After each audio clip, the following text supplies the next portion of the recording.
head coach Steve Kerr in San Francisco. Being able to put him on Doncic and have him almost outscore Doncic in this game.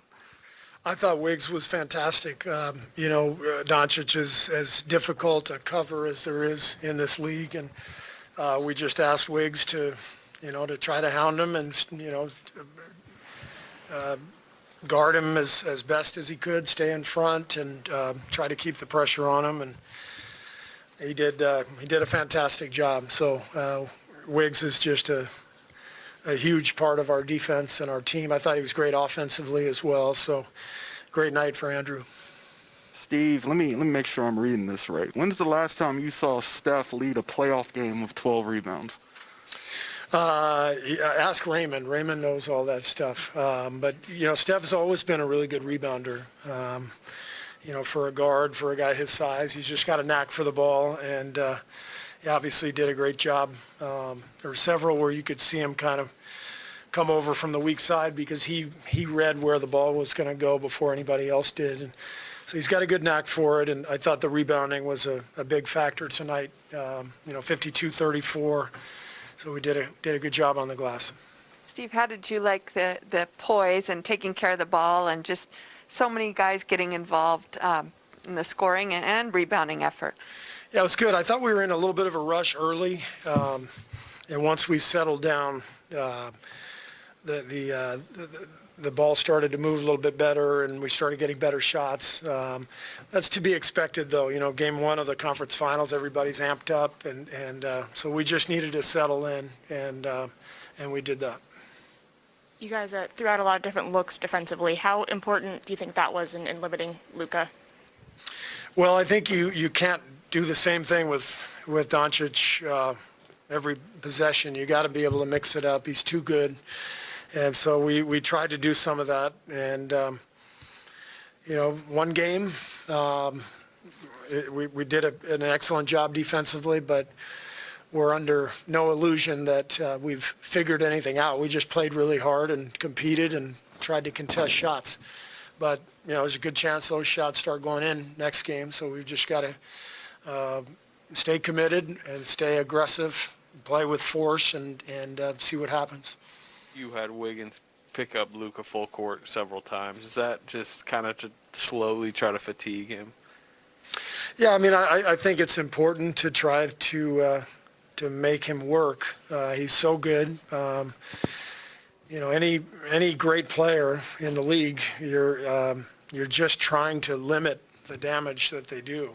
And so I think Wiggs picking him up, trying to make him exert some energy was definitely helpful. But, other teams have done that plenty, and he's been able to play through that. So, as I said, it's one game. We did a good job, but we got to turn our focus to Friday. I noticed throughout the run your shooting has gotten so much attention and how you've won championships, but it always struck was the defense was always pretty consistent. Was this as strong a defensive performance from start to finish game plan as you had this season at least?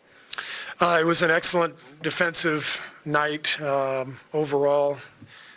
We had the second-ranked defense in the league this year, so we take pride in our defense. I think everybody sort of leans on Draymond. Draymond sets the tone for us, and so we had a good defensive night, but we can't let our guard down. Steve, there was that play there, I think it was the third quarter, where Steph got trapped in the corner and throws that kind of looping overhead pass back to Draymond. Draymond hits him back for the three. Given all the troubles you guys sometimes have with turnovers and looping passes, just take me through how you're seeing a play like that develop. What is it, obviously there's the chemistry between Steph and Draymond on that too, but the whole package of it, maybe the anxiety, but also the fun that kind of went with that. Yeah, we work on that play. It's called looping pass 2. Those guys have a synergy from playing together for a decade. So Clay as well. So there's a lot of value in that. And Draymond has always been sort of the fulcrum of our offense as a passer, screener. He sees the floor so well. He sees those guys working off the ball. He sees the backdoor cuts. So that was an example of those guys just knowing each other well, and Draymond knowing exactly what Steph was going to do. I think, if I'm not mistaken, I think Looney set a pin down for him after that pass came back out to Draymond. So you could put Looney in there too. There's a lot of continuity with our team that's important, and guys read each other well. Steve, you talk about Andrew's defense on Luka, but nobody else in the Mavericks really got going. What was sort of the key to the rest of your defense in when he gave it up, not anybody else getting wide open looks like they have in the past? They spread you out dramatically. I mean, they took 48 threes, and it's hard to cover all that ground. So it requires a ton of effort. And for the most part, that effort was there. And we really contested shots well and tried to challenge everything we could. So it was a matter of just playing with a lot of force and really bringing the effort. You mentioned defending their three-point shooting. Draymond held them 0 of 9 from 3. What do you think of his defensive performance in particular? Draymond? Yeah, Draymond. Yeah. As I said, Draymond he's the key to our defense. He's our kind of our middle linebacker, and against a team like this that spreads you out, you have to make good rotations and good reads, and so he is one of the best in the world doing that, and kind of getting everybody organized and talking. One more quick one for you. During the regular season, we talked a lot about how an assertive and aggressive Andrew Wiggins is the best version of him for this team. Is there a different spark in his eye, maybe before the game, or that's kind of telling of, he's just going to absolutely go for it tonight? I just think that Andrew's in a really good groove. He's had an excellent playoffs. He's played well, in every series so far. He's comfortable. He's confident. He believes in himself. He believes in the team and what we're doing. And so this is who he is. He's been just really, really consistent at both ends. Clay at 0 at halftime. I don't know if you noticed that. Did you sense anything was coming? Was there any issues with him offensively in the first half? Did any of that really matter to you, or did you just know it was going to come in the second half? I just thought both Clay and Steph were in a rush early in the game, and we just needed to slow down and move the ball a little bit better. And once we did that, the game started to open up for both guys. And it's how the playoffs are. Everybody's so amped up, and you gotta settle in. And it just took those guys in particular a little bit of time to settle in. Steve, you've talked many times in the past about Curry's ability to forget things or to have no conscience or whatever. If he has a bad shot, a bad streak, a bad quarter, to just completely forget it and move on. Was this kind of an example of that tonight, maybe? Yeah. I mean, the best players all have that knack for turning a bad game into a good one. It's a really difficult thing to do. But when you have that kind of confidence and that kind of experience, when you've been through everything, you've been through a lot of games where you have a slow start and you're able to find it, then you feel comfortable in that setting. I thought that was the case with Steph. Steve, you've said the last couple of days just how much this means to the guys after the last 2 tough years.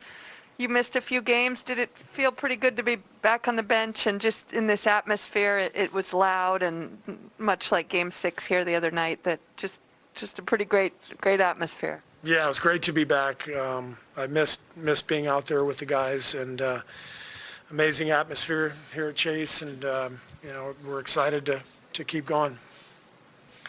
Steve, you shot like 70+% from 2. I'm sorry? You shot like 70% inside the arc, and you're getting kind of what you wanted. Is that like your ideal game when the execution is that high and you can get kind of the looks you want inside the paint? My ideal game is to shoot 70% from 3, actually. But I thought we took what the defense gave us. They did a good job taking away a lot of our threes, and a lot of our guys made those mid-rangers that I think you have to make in the playoffs. I just feel like, teams are going to take away layups. They're going to take away threes. If you can step in and knock down some 15-footers, I think you have to be able to do that.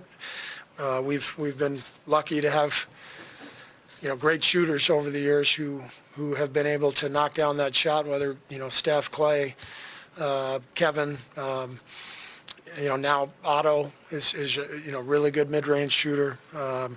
If it's there, that's the shot you got to take. Jordan obviously, did a ton for you offensively, but, this series will probably be about how well he can survive defensively. What did you think of, I guess his overall night, but particularly on the defensive end? Yeah, I thought Jordan had a really good night. They were definitely attacking him. He got 5 fouls. I thought he had a couple of tough calls, but he can do better showing his hands. Sometimes you get your hands out like this and a player, bowls into you. You're the one who gets the call because it just looks like you're reaching. If you can show your hands, then you're more likely to not get called for a foul, and I think that's something he could probably do better next game. Thanks. All right, Steve Kerr there. Steph Curry, slow start, better